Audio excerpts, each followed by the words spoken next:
Jharkhand police विभाग ने अपने खाली पदों को भरने की कवायद को तेज कर दिया है। इस बाबत पुलिस मुख्यालय की ओर से 900 से ज्यादा पदों में भर्ती के लिए गृह विभाग को अधियाचना दी गई है, यानी उनसे रिक्वेस्ट किया गया है। ये जो बहालियां होगी वो झारखंड राज्य कर्मचारी चयन आयोग के माध्यम से ये बहालियां होंगी।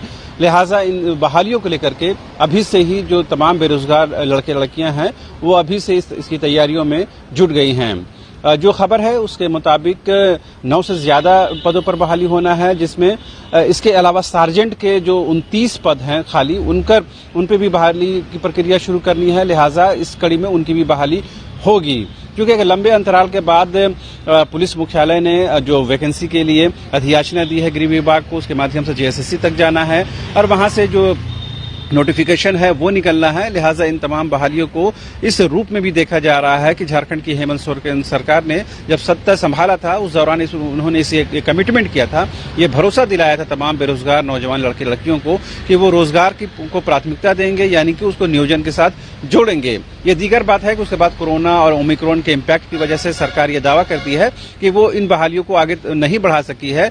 लिहाजा वो कहीं न कहीं अब जो काम बचा हुआ है और जो कार्यकाल बचा हुआ है उसके पास, इन बचे हुए कार्यकाल के दौरान सरकार इस बात को दिखाने की कोशिश भी कर रही है और ये जताने की भी कोशिश कर रही है कि वो सरकार जो है खाली पदों में जल्द से जल्द वैकेंसी लाने चाहती है। इसके लिए गृह विभाग के माध्यम से अब ये वैकेंसी आने जा रही है और जेएसएससी इसका नोटिफिकेशन जारी करेगी। लिहाजा एक महत्वपूर्ण कदम के तौर पर देखा जा रहा है। इससे पहले भी जो जेपीएससी के माध्यम से हो, जेएसएससी के माध्यम से हो या विभिन्न विभागों में जो खाली पद है उसको भर्ती करने को लेकर उसमें बहाली करने को लेकर के सरकार की ओर से कवायद की गई है, जिसका कहीं न कहीं वेलकम भी हुआ है। लेकिन विपक्ष की तरफ से ये आरोप लगाते जा रहे हैं कि जो खाली पद है उसके अनुपात में, यानी उसके रेशियो में जो बहाली हो रही है वो बेहद कम है। नियोजन के मुद्दे पर, एम्प्लॉयमेंट के मुद्दे पर सरकार की इस बात पर भी आलोचना होती है कि सरकार गठन के दौरान इस बात का कमिटमेंट किया गया था कि जो बेरोजगार नौजवान रहेंगे हम उनको बेरोजगारी भत्ता देंगे। लिहाजा वो भत्ता अब तक बेरोजगार नौजवानों को नहीं मिला है। लिहाजा कहीं न कहीं सरकार जो है नौजवानों को छला है, ऐसा विपक्ष का आरोप रहा है। लेकिन सरकार के मुखिया खुद मुख्यमंत्री हेमंत सोरेन हो या तमाम उनके काबीना मंत्री हों, इस बात को कहते हुए नहीं थकते हैं कि सरकार बेरोजगारों के साथ खड़ी है, नियोजन से जोड़ने के लिए प्रतिबद्ध है, कमिटेड है। लिहाजा एक के बाद जो बहालियां आ रही हैं, चाहे जेपीएससी के माध्यम से हो, जेएसएससी के माध्यम से हो या विभिन्न विभागों में जो बहालियां हो रही हैं, ये उसी कड़ी के तहत बहालियां की जा रही है और सरकार बेरोजगार नौजवानों को हर हालत में नियोजन के साथ, रोजगार के साथ जोड़ना चाहती है।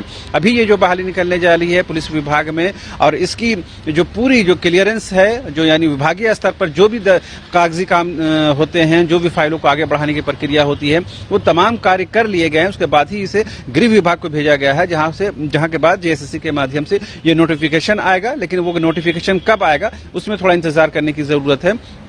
लेकिन हम लोगों ने देखा है कि जो बैकलॉग नियुक्ति हो या जो करंट भर्ती हो, इन दोनों को लेकर चूंकि ये भर्ती प्रक्रिया शुरू हो रही है, लिहाजा उम्मीद की जानी चाहिए कि जेएसएससी के माध्यम से जल्द ही इसका नोटिफिकेशन निकाला जाएगा और तमाम जो बेरोजगार नौजवान लड़के लड़कियां हैं जो लंबे समय से, यूं कहें कि कई वर्षों से इस इंतजार में हैं कि पुलिस विभाग में जाकर के वो समाज की और झारखंड की सेवा करना चाहते हैं, उनके लिए एक अच्छा मौका होगा, उनके लिए एक बेहतर मौका होगा कि पुलिस में बहाली होकर के वो कहीं न कहीं इस काम को आगे बढ़ाएं। लेकिन जेएसएससी के माध्यम से कब नोटिफिकेशन निकलता है वो देखने वाली बात होगी। तो फिलहाल मुझे और मेरे सहयोगी कैमरा पर्सन विकास को दीजिए इजाजत। नमस्कार।